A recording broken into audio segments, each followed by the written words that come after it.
Salut tout le monde! On le sait, dans les outils de visioconférence, il y a des outils payants qui nous permettent de débuter une rencontre, ensuite de séparer les participants en sous-équipes pour à la fin revenir à la rencontre principale. Mais est-ce possible de faire la même chose avec les outils gratuits?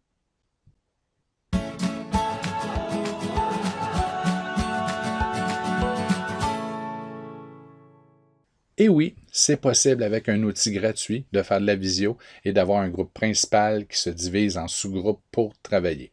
La solution n'est peut-être pas aussi élégante qu'avec les outils payants, les outils commerciaux qui sont payants, mais par contre, c'est aussi fonctionnel. Voici comment je procède pour faire cela. Et pour cette démonstration, je vais utiliser Jitsi, mais on pourrait aussi bien utiliser Hangout Meet ou encore Zoom en version non pro, car la version pro permet de créer ce qu'on appelle des breakout rooms, mais en version normale, non payante, on pourrait faire exactement la même chose en utilisant le même genre de structure de travail. Donc, premièrement, quand vient le temps d'envoyer mon invitation, je vais tout simplement ici, regardez, j'envoie ici une invitation. Et au lieu de fournir le lien de la visio directement, avec Jitsi, c'est quand même relativement simple. Si je désire envoyer le lien de la visio, je n'ai qu'à prendre le lien qu'on retrouve ici en haut dans la barre d'adresse et de le coller dans le message. Mais au lieu de faire cela, lorsque j'envoie mon invitation, je vais envoyer le lien vers un document collaboratif. Donc, le document collaboratif, il est ici. Ce que je fais, je viens ici, obtenir le lien de partage. Je m'assure que le lien de partage est de type modification autorisée pour tous les utilisateurs disposant du lien. Si ce n'est pas le lien de type de lien que vous voulez, alors vous pouvez le changer, mais moi, ça me convient très bien. Et dans le message, je vais coller le lien ici qui donne accès au document collaboratif.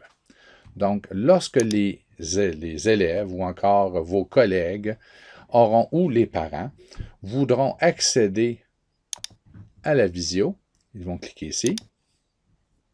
Peu importe le type d'appareil qu'ils utiliseront, ça va ouvrir le document.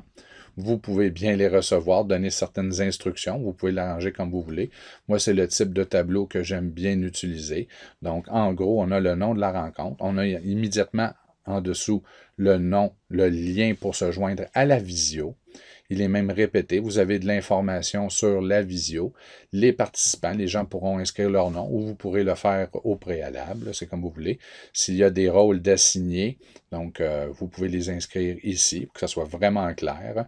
Les objectifs de la rencontre, vous pouvez le faire en avance ou encore vous pouvez le faire avec la participation des gens lorsque vous débutez la rencontre.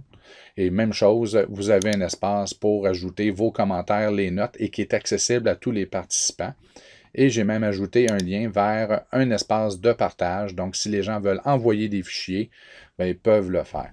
En gros, ça limite l'utilisation de la section chat, clavardage de votre outil de visio, qui est toujours très bon à utiliser. Par contre, faut toujours faire attention parce que ce qu'on retrouve dans la section chat, il faudra le sauvegarder avant de quitter la visio pour ne pas perdre ce qui a été ajouté là.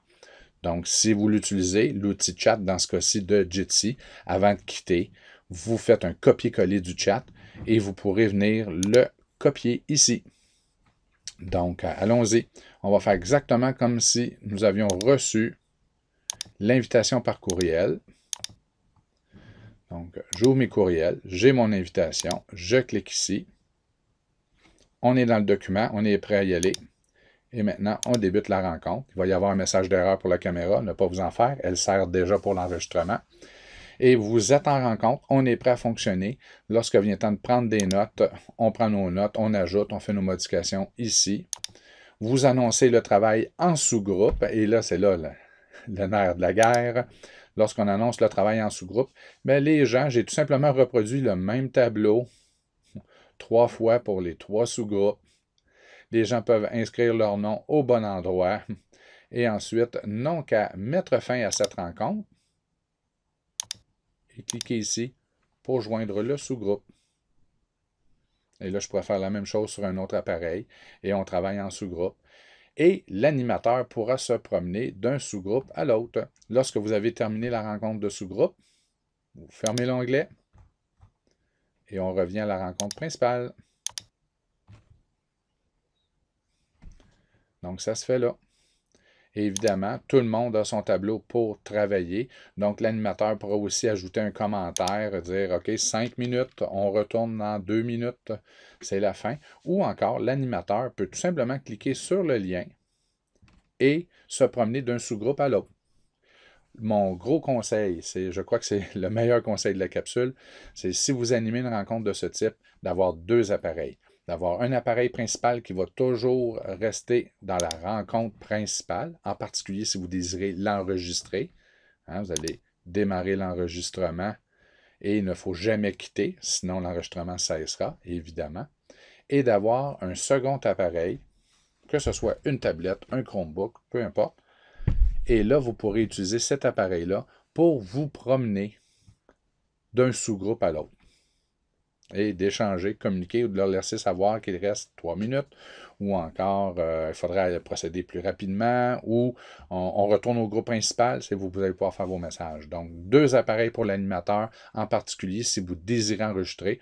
Si vous ne désirez pas enregistrer la session, à ce moment-là, il n'est pas obligatoire de toujours laisser un onglet ouvert dans la session principale. Ce n'est pas obligatoire. Peut-être préférable, oui, obligatoire, non. Donc, bonne rencontre, bonne visio et bon travail en sous-groupe.